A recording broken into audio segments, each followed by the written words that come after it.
welcome everybody. I'm glad to have the opportunity to talk to you, and I just hope that the connection today is better than it was yesterday, or that I will receive help in the meantime. What is DEAL? DEAL was initiated by an idea from the rector of the University of Leipzig. This rector said, we cannot afford our Elsevier subscription any longer. It's too expensive. And we suggest that there should be a national license for the big publishers. And their hope, of course, was that it would be either cheaper for them or cheaper in total, or that there would be any help from the ministry or from somebody else, so that their financial burden was lowered. And the reason for that, you all know that prices for journals increase at a much higher rate than, for example, the consumer prices. And the point is that in the market of scholarly publishing, there are three main publishers dominating more than half of the market, above all Elsevier. And so the decision was made that a project was established to think about negotiations on a national level with these big publishers. This was unprecedented in Germany. There had been some national licenses with smaller publishing houses, or even, for example, with Springer on their ebooks, but not for the big journal bundles. And so this project DEAL was established, and though it started with the problem that libraries could not afford the journal prices any longer, so it was only something about reading and something about finances. There is another issue arising, not only at that point, it was back in 2003, you see it in the top right corner, when the Berlin Declaration on Open Access said that our mission of disseminating knowledge is only half complete if the information is not made widely and readily available to society. So scientists said that their scholarly output should be made available not only to a smaller and smaller fraction of libraries, but to the whole society in an ideal world. And other initiatives came up during that time. There was, for example, the white paper of the MPDL on transformation to open access. The EU had their open access principles in Horizon 2020. Now, in recent times, we had Plan S and the Coalition S and so on. And this project DEAL is embedded in this field, in this initiatives. And to pick one, OA 2020, this global initiative to swap the journals to Gold Open Access, to flip them, has also a branch in Germany. This is a project of the Alliance of Research Organizations as well, just as DEAL. So we are sister projects, if you would call it that way. And for example, myself, I'm a member of both projects, DEAL and OA 2020. And to make a rough divide, while DEAL negotiates licenses with the three big publishers, OA 2020 is complementary to that. They're thinking about the smaller publishers, they're developing business models, and so on. A short word on the structure. We have the Alliance of Science Organizations in Germany as the initiator of the project, and it's represented by the German Rectors Conference. And the president of the German Rectors Conference also became the head of the steering committee and of the negotiation group. In the meantime, he's retired. I'm speaking of Professor Hippler, but he was asked to continue his work in the capacity of deal. So there is a continuity.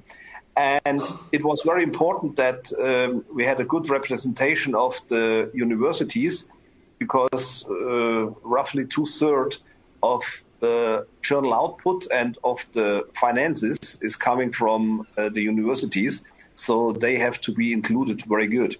And there is a project team which organizes everything and which was the nucleus of everything. There in the project team, the whole thing started. Now, what does DEAL want? We have established and made public a number of negotiation goals. First of all, we want that all mainly publicly funded academic institutions are eligible to participate.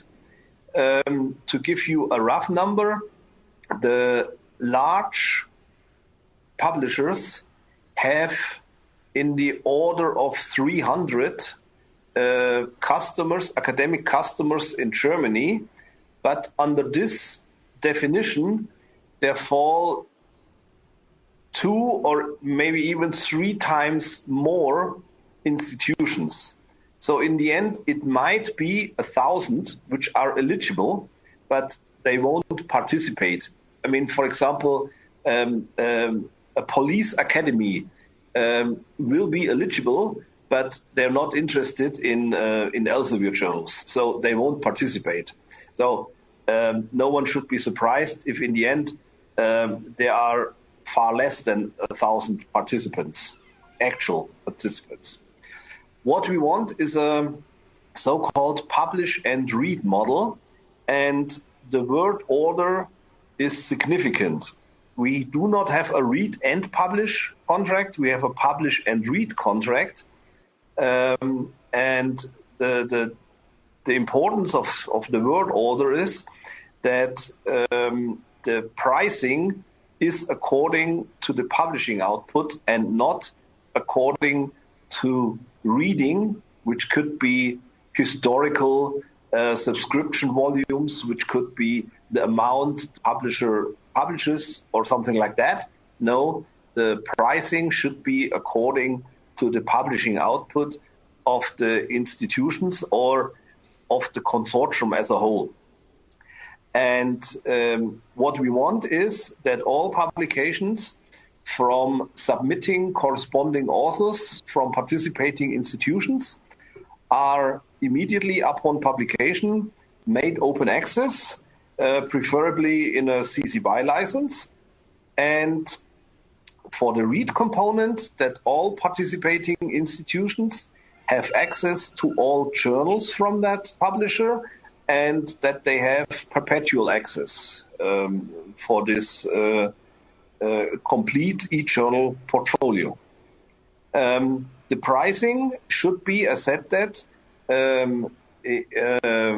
proportional to the number of publications, and this is the formula, and the height, the absolute height, should be, well, fair, we called it there. Obviously, we could not publish in a public statement what our red line was. But on the other hand, it's clear that there is enough money in the system and that we in no case want to pay more than we currently pay. So that could give an indication of what we consider fair. I'll come to that point later. And we want to cover both gold and hybrid open access journals. You could say that, well, why bothering about gold open access journals? They are already open access. we did not want that people see this contract and then say, oh, they're heavily financing hybrid open access, and those journals which are already gold open access, they receive no funding from DEAL. So we wanted to include the gold open access journals as well. It depends heavily on which publisher you're talking about, if it's important or not. It's very important with Springer Nature. It's less important with Wiley and Elsevier, as you all will know. Now, I come to the negotiations with the three publishers. As I said, that Directors Conference was approached by the University of Leipzig in summer 2013. And then the whole thing started, and we needed time to prepare. And it was only in April 2016 that we invited all three publishers to a kickoff meeting to see whether they're interested in negotiations. And all three of them said that they were interested, but both Wiley and Springer Nature said that they were asking to postpone the start of the negotiations into the next year. Wiley had problems with their back office. They knew that. Perhaps you have experienced that as well. And Springer Nature was only in the process of merging Springer and Nature. That was at that point of time. And they said that they were not currently ready to make a proposal on that scale. But Elsevier said that they were happy to start negotiations. And so we did in summer 2016. And the initial goal was to have a contract ready by the end of 2016. So it should start at the 1st of January 2017. In autumn 2016, it became clear that we would not reach an agreement, and those institutions where the contracts ended at the end of 2016, they did not renew their contracts. They said, we are waiting for a deal contract. And as we did not have a contract in place by the end of that year, Elsevier shut down the access for those about 70 institutions, I think in mid-January 2017. But soon, only 6 weeks later, they re-established the access to Science Direct platform, because that's the reason I think was the real reason. They did not want, they experienced no problems, no complaints from the scientists, and they did not want that experiment to become larger and larger and gain more audience. They wanted to keep that problem clean and small. And so they re-established access. Negotiations went on. They did not go on very well. Elsevier wanted far more money than we are currently paying, far more. And so by the end of 2017, we still had no contract in place. And then about 200 institutions had no contract as of 1st of January 2018. And still access was granted by Elsevier, but no payment was there.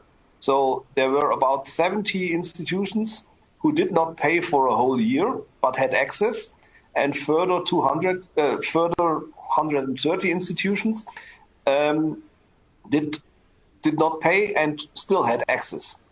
And then there were the negotiations in Sweden, and Sweden had prolonged their contract until the 30th of June 2018. And Elsevier had already said that they will shut down access if there was no contract in place. And the 30th of June approached, and there was no contract, and so Elsevier shut down Sweden. The main reason for that is there were now two countries with no contract in place, and if they granted access anyway, then other countries would say, well, why should we pay? Others get access without payment, so we don't pay any longer as well. And so they had to shut down Sweden, and as a consequence, they also had to shut down Germany because they could not treat these countries differently. We had a last negotiation round on the 3rd of July, but that was not successful. We were close on financial terms, but all of a sudden, Elsevier was starting to reduce the things they wanted to give us. For example, they did not want to start with 100% open access, but only with, say, 30%, and then increase that rate over time, and other things we could not agree on. And so the negotiations failed on the 3rd of July, and in mid-July they shut down the access. And now this goes on since then, and there are no major complaints from the scientists. We have learned to live with the situation. For example, we provide interlibrary loan for the scientists, and it's interesting that the rates of interlibrary loan requests are considerably lower than we had the downloads before.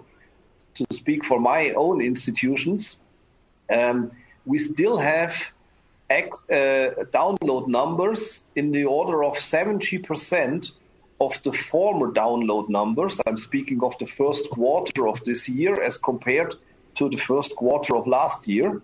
My own institution has access shut down only since the beginning of that year. We had a contract last year. So still 70% of the downloads, which goes for back files, and 1.1% of interlibrary loan requests from the former downloads. So a large number of downloads just don't happen. People don't need these articles, or they have other sources. Now, there is a new CEO at Elsevier in place, as you will know, and we hope that negotiations can be resumed. There were first contacts with Elsevier in the meantime, and maybe negotiations will go on soon. With Springer Nature, negotiations went a bit better than with Elsevier. The atmosphere was better. We agreed on the publish and read model in principle, but we still have an issue about the price. Springer Nature suggested to make an interim agreement, which we did in autumn 2017. And this interim agreement was then prolonged for another year. So we have now all current contracts still in place, now prolonged for 2 years, 2018 and then 2019. And the very good thing is they granted access to all journals in these contracts, regardless how many journals you had before, and prices were frozen. So this is a real success for Deal by itself. I guess everybody would be happy if a publisher would say the new contract means you have access to everything and you pay exactly the same amount as you have paid before, now for a third year in a row. Well, this is good, but not good enough. Of course, we want a Deal contract, and we are still in negotiations about that. As I said, it's about the price. still. And negotiations with Wiley, Wiley gave a real push in summer, autumn 2017, and then all of a sudden they made clear that they wanted a contract. There must have been a decision on the very high level, because they were all very busy all of a sudden, and there were heavy negotiations in the autumn and winter of last year. And then finally we signed a contract on the 15th of January this year. It's a 3-year contract. The read part means we have access to the entire e-journal portfolio, and we have permanent access to the whole portfolio back to 1997. Prior to this, there is a national license in Germany, so more or less all institutions, all participating institutions now have access to everything ever published from Wiley. Both of which is in accordance to the deal goals, our negotiation goals, and the publishing part, all submitting corresponding authors affiliated with participating institutions can immediately publish, normally under a CC BY license. One thing is the Gold Open Access part is valid right from the start. And for the publication in the hybrid journals, they had asked us to start that part only as of the 1st of July, because they needed time to establish the workflow. The point is that only articles identified within the submission workflow to come from an author from a participating institution will later on be counted as a deal article and will result in a payment for Wiley. So there is no searching in the Web of Science or anywhere after the publication and to look which articles came from somebody from Germany. No, only articles which are identified immediately within the workflow process are later on paid. And so they had to put many effort in that workflow submission process tool, and they needed time to do that. The cost for payment is €2,750 for each article. It's kind of an APC, but of course it's something different, because an APC for a Gold Open Access journal means that you only pay for your own journal, but you don't have to pay for your own article, but you don't have to pay for the other articles because they are paid by their authors. But here in this world, there is also that reading component. It's not priced, but the price for the reading is included in this par fee. That's one explanation for the height, and the other, of course, is the cost neutrality. Our goal was to pay less. Wiley's goal was to make more revenue.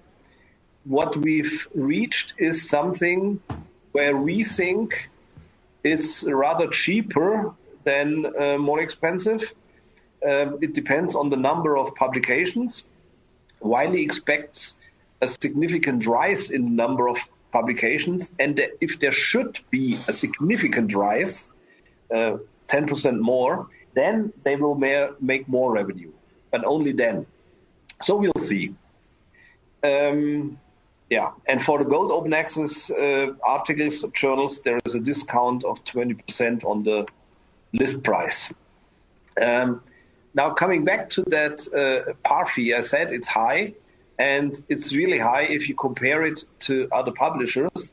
There is that publisher Copernicus, an open access publisher based in Göttingen in Germany. They're very good at geophysical research. They are publishing the journals of the European Geophysical Union and a number of other publications. And in their field, some are the real top journals, like, for example, atmospheric chemistry and physics. Well, and they have opened their finances completely on the Berlin 14 conference last December. And they have an average APC of 1,300 euro. 300 euro of these go to the European Geophysical Society. So 1,000 euro would be enough. And that still makes a 7% profit margin. And all employees, that should be noted as well, are located in Göttingen. So they are paying German salaries, not salaries in India or somewhere, where the big publishers have most of their staff located. The staff doing the copy editing and so on. Another comparison between the Netherlands and Germany. I won't go through all the figures and points here. The bottom result is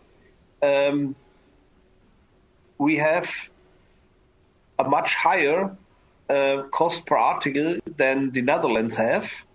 In the end, you can explain it by the cost neutrality. We pay with Wiley as much as we've paid before, and the Netherlands in their contract also paid as much as they paid before. And though we think it's unfair, why should a German article be more expensive than a Dutch article? There is no reason for that. I think this is nevertheless a first step in the aim of flipping the subscription journals to gold open access. We have to make that first step with cost neutrality. Then everybody can afford it because it's more or less the same as you've paid before. And publishers are more willing to accept it. And later on, when all journals are flipped, then we will have a different world with the same prices, more or less, for everybody, except for developing countries. They will have price reductions as they have currently now for their subscriptions as well. And then we will see how journals compete with each other, not only by their brand, as they do now. They will compete also with the services they provide for the researchers and with the price. Let's see how that ends. So I come to the end. This deal contract or the deal negotiations in Germany have a very big audience from all over the world, only topped by the recent arguments between the California Digital Library and Elsevier. And everybody is looking at Germany. I experienced that as well at the current workshop. I'm here at Munich. There's a workshop with participants from, I guess, 20 countries, and they were all very interested in the deal outcome. And countries like Sweden, they say they only hope that we will have a good contract, then they can go after us. They alone won't be able to make a major change there. Now, I thank you for your attention. I will close my presentation now. I just want to ask you to join in this common effort and to think about having negotiations on a national level. And this is the most important thing, be prepared to step away from the negotiation table and have no contract in place. You can't do this by a sudden idea. You have to prepare that. You have to have your scientists on your side. But it's easy because you can always say, look at Germany, they're coping well without having access to Elsevier. You can do that in the Czech Republic as well. We will be able to do that in the Czech Republic as well. And it will all help. It can only become better. I refer to the second slide, the third slide, with the price increase of the journals. This is not a sustainable world, and we have to change that. Many thanks, and now I'm ready